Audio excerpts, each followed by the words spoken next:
the name of God, most gracious, most merciful. Assalamu alaikum. Welcome to Islam. We have with us Mr. Mohammed Assad and Mr. Dr. Hassan Hattout, and they will be discussing with us today Islam and Western civilization. In the West, the issue of polygamy in Islam usually comes to the foreground. Could you shed some light for us on this issue? Yes. The Islamic law permits men to marry at one time up to 4 women, while it allows a woman to marry at one time only 1 man. This is regarded as a discrimination in favor of men and against women. But the explanation is, to my mind, very simple. Of course, marriage is primarily, the function of marriage is to produce progeny. It goes without saying that sex is not the only purpose of marriage. There must be love, affection, mutual cooperation. But biologically, as in all living organic beings, in all animals, and in men as well, in a human being as well, the purpose of mating, marriage, is to bring about progeny. Now, a woman can become pregnant only from 1 man at a time and has to carry her child 9 months until she gives birth to it, while a man can produce any number in accordance with his physical abilities and opportunities. So since Islam wants to preserve the community at its greatest possible strength, it allows men to marry more than 1 wife, but it does not allow a woman to marry more than 1 man. On the other hand, the Quran makes it absolutely clear that in case of marrying, a man's marrying more than 1 woman, absolute justice must be the rule in the treatment of both or more than 1. And in another place, and if you say, and the Quran says also, if you cannot achieve this absolute justice and equality, then marry only 1. This is stressed in the Quran in another place, where it is said you will never be able to achieve absolute equality. That means to say plural marriage is discouraged, definitely discouraged, and allowed only in extreme cases. For example, if a man marries a woman who, for organic reasons, cannot give birth to a child, and both want to have a child, then he is allowed to marry another woman on the condition that he can treat both equal, in an absolute equal sense. Or if she suffers from any incurable disease which makes childbearing impossible. This, to my mind, is the explanation of it. May I add another aspect to this? What you said, of course, is a matter of fitrah. This is a matter of nature. But what people in the West do not know is that it is not only Islam. Islam did not invent polygamy, and Islam found it. It was in Judaism, it was in Christianity, and Islam came and found it. And they cannot claim that polygamy is a bad thing and see that Abraham and Isaac and David and Solomon and all the prophets and saints, these cannot have gone contrary to the decree of God. As a matter of fact, the banishing of polygamy in Christian communities is something that came maybe in the 6th century by Emperor Justinian, who was against polygamy. But at the beginning, he said that any church member at the rank of elector, if he marries another wife, then he is subject to be not promoted to a higher level in the hierarchy, which denotes that even then at the 6th century this happened. Again in Leviticus, you read that if a woman has a beloved wife and a behated wife, and they both give birth to a child. You mean a man? If a man has... If a man, yes, Mm-hmm. has two wives, he loves one but not the other, Mm-hmm. and they both deliver babies, sometimes men play tricks. They would claim that the son of the one he loves is the elder son, even if he was not, in order to be preferred in inheritance. And Leviticus warns against this, and that this is not to be done, it is haram, etc. Which implies that a man could have more than one wife. Even in Europe, after Christianity, through Justinian, etc., banished polygamy, Martin Luther is reported to have married one of his followers a second wife.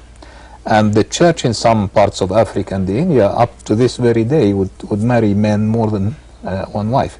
So I think it was by social evolution, not by religious dictate. Of course, now the church would say that the wife to the man is like the church to Jesus. Mm. But this is a justification and of later occurrence. I think probably romanticism in the West has escalated to the point where, and is looked at differently, marriage is looked at from a romantic sense in the West, where Islamically it's looked at more as family and the unit of family and dedicating the family to God. And many times people marry and they don't even know each other before marriage, and that very seldom, if ever, happens in the West. And I think trying to pull together those two concepts and make them fit is what makes it really difficult for the Westerner to understand Islamic. It is in modern West, but not by religious dictate. It was by social evolution. Yes, and also I think probably the romanticism of the Virgin Mary and looking up to the sort of romanticizing the woman in that sense. But that would be applied to Muslims also believe in the... That's true, yes, that's true, and yet it wasn't. And that would have prevented extramarital relations, which are not allowed abound in the West. Yes, right. Yes. What then do you think, as far as some of the other social problems in the West are concerned, how would Islam affect these problems per se? We were the problem of, for instance, the problem of AIDS, which is has a lot to do with AIDS. The social problem of AIDS, which is quite a problem in the United States now and is spreading, which has to do with promiscuity. Promiscuity, yes. What is the Islamic? What would be the Islamic view? Islam prohibits promiscuity. Absolutely. There is no question of permitting promiscuity. Promiscuity is either adultery or fornication if the person is unmarried. Islam wants a marriage to be an open relationship between two persons, open to the society, and not a secret, occasional meeting. Promiscuity is absolutely condemned in Islam, as it is condemned in Christianity, and that would explain the Muslim stand in the question of AIDS. Islam does not want promiscuity. Yes. Well, recently, if you follow the media in the West, you regrettably see that even formal Christianity in the West, that's the church, has compromised quite a lot on these issues, and churches would condone these extramarital relations and would condone homosexuality. And I think in February, 23rd of February 1987, I read the article in Newsweek, Homosexuality in the Clergy, which I think leaves the position of moral leadership practically vacant in the West. And to me it looks like the Muslims should go and occupy that position, because this is the only way to save East and West. The point of view of Islam is absolutely unmistakable. It condemns homosexuality, does not countenance it by any means. It regards it as Islamic law regards it as an aberration, which puts the persons concerned beyond the pale. So that doesn't arise. But I mean, Islam wants chastity in sexual behavior in every respect. There are two other things I'd like to bring up. First of all, hand in hand with this comes alcohol and alcoholism, which is one of the major problems in the United States today, and in Europe also. And of course Islam prohibits the drinking of alcohol.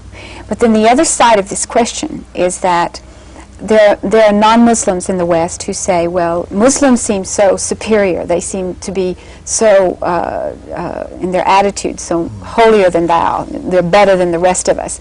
How are we to enjoin non-Muslims from the West, to have them accept Islam, to join with them on some level, so that they don't think of us as holier than thou, better than they are, so that they will be able to come into Islam the way the Prophet did it, in moderation. How do we do this? How do we take this example and use it and still protect our youth, and still without having our youth become westernized? You see, Islam, the Quran prohibits alcohol, describes intoxicants in general, not only alcohol. That would include also heroin and morphia, etc., as uncleanliness of Satan. But in another place, the Quran says there are good things and bad things in alcohol. It's quite clearly stated. But since the law is made for the generality, you cannot discriminate between people who would keep to, say, using alcohol in moderation and therefore benefiting by whatever is good in it, or might be good in it, while other people who cannot control themselves would abuse it. The law is meant for the community at large, without looking at individual capabilities here and there. The Quran says about alcohol, قُلْ فِيهِمَا إِثْمٌ كَبِيرٌ وَمَنَافِعٌ لِلنَّاسِ. There is great evil in it, and at the same time usefulness for all people. وَإِثْمُهُمَا أَكْبَرُ مِنَ الْمَنَافِعِ. But the evil in it is greater than its usefulness. This is the definition of alcohol in this sense, and therefore the Quran prohibits it. But it prohibits it because the majority of the people are unable to control themselves so that they make use of what is useful in alcohol and avoid what is bad in it. That is to say, they cannot use it in moderation.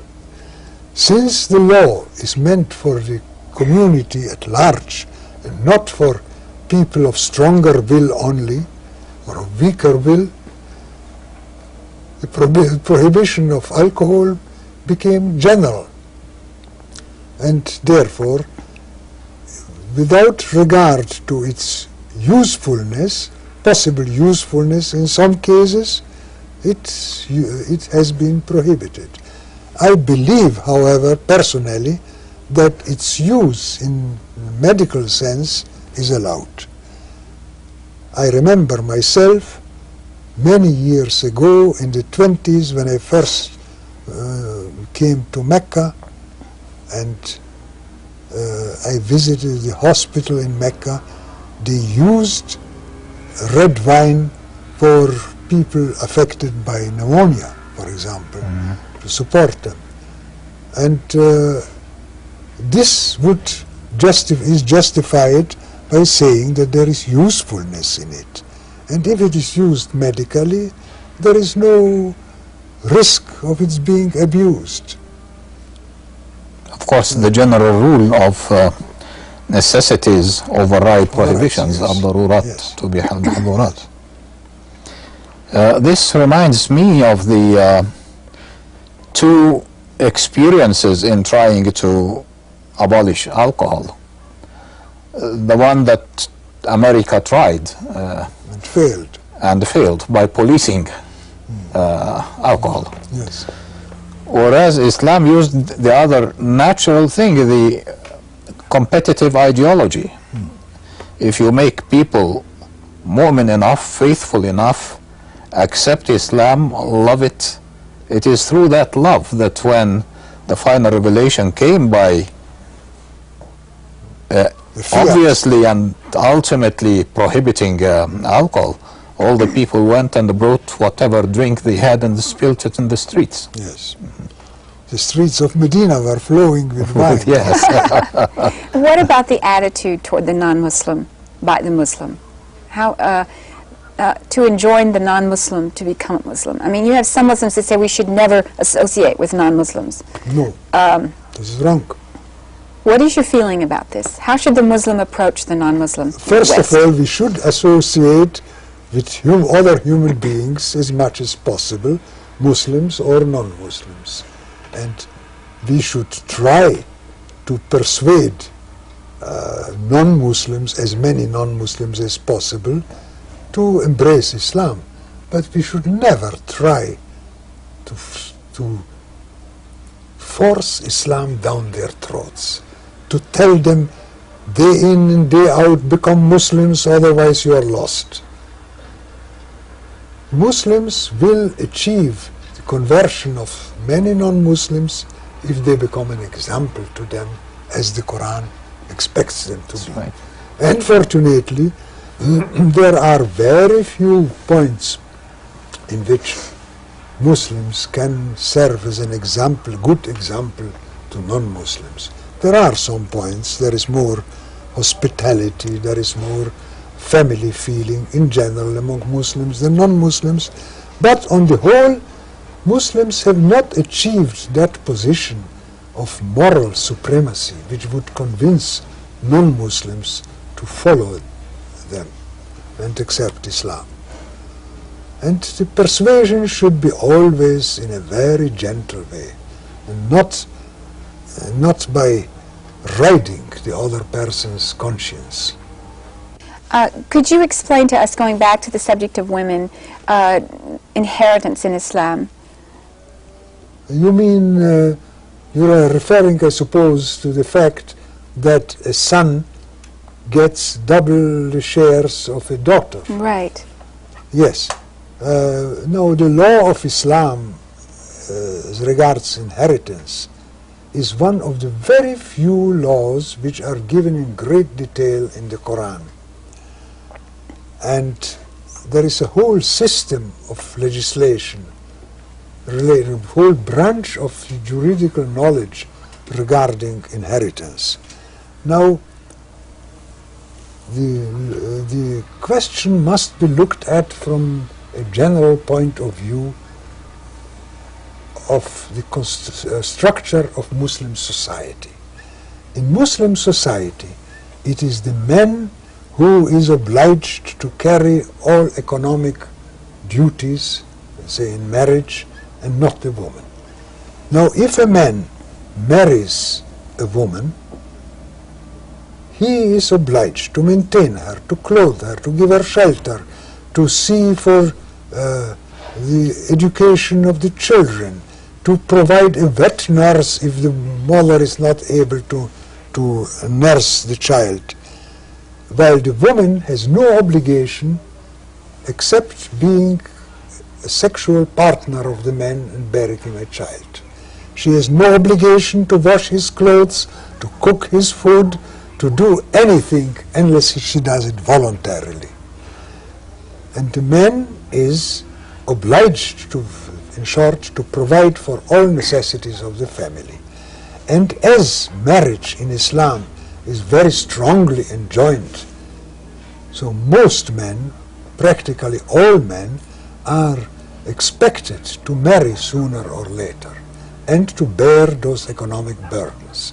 Therefore, a male child is getting double the shares of a female child, because if she marries, her husband will take care of her economic necessities, while if he marries, he will have to take care of his wife's economic requirements. Thank you, both of you. This is Nasiha in Marbella, Spain. Thank you for joining us, and I hope you'll be with us next time to continue our discussion. Assalamu alaikum.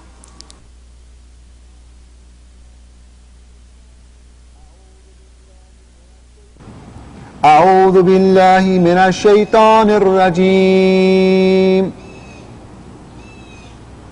بسم الله الرحمن الرحيم القارعة ما القارعة وما أدراك ما القارعة يوم يكون الناس كالفراش المبثوث وتكون الجبال كالعهن المنفوش فأما من ثقلت موازينه فهو في عيشة راضية وأما من خفت موازينه فأمه هاوية وما أدراك ما هي نار حامية صدق الله العظيم. In the name of God, most gracious, most merciful. The day of noise and clamor. What is the day of noise and clamor? And what will explain to thee what the day of noise and clamor is? It is a day whereon men will be like moths scattered about, and the mountains will be like carded wool. Then he whose balance of good deeds will be found heavy will be in a life of good pleasure and satisfaction. But he in whose balance of good deeds, his good deeds will be found light, will have his home in a bottomless pit. And what will explain to thee what this is? It is a fire blazing fiercely.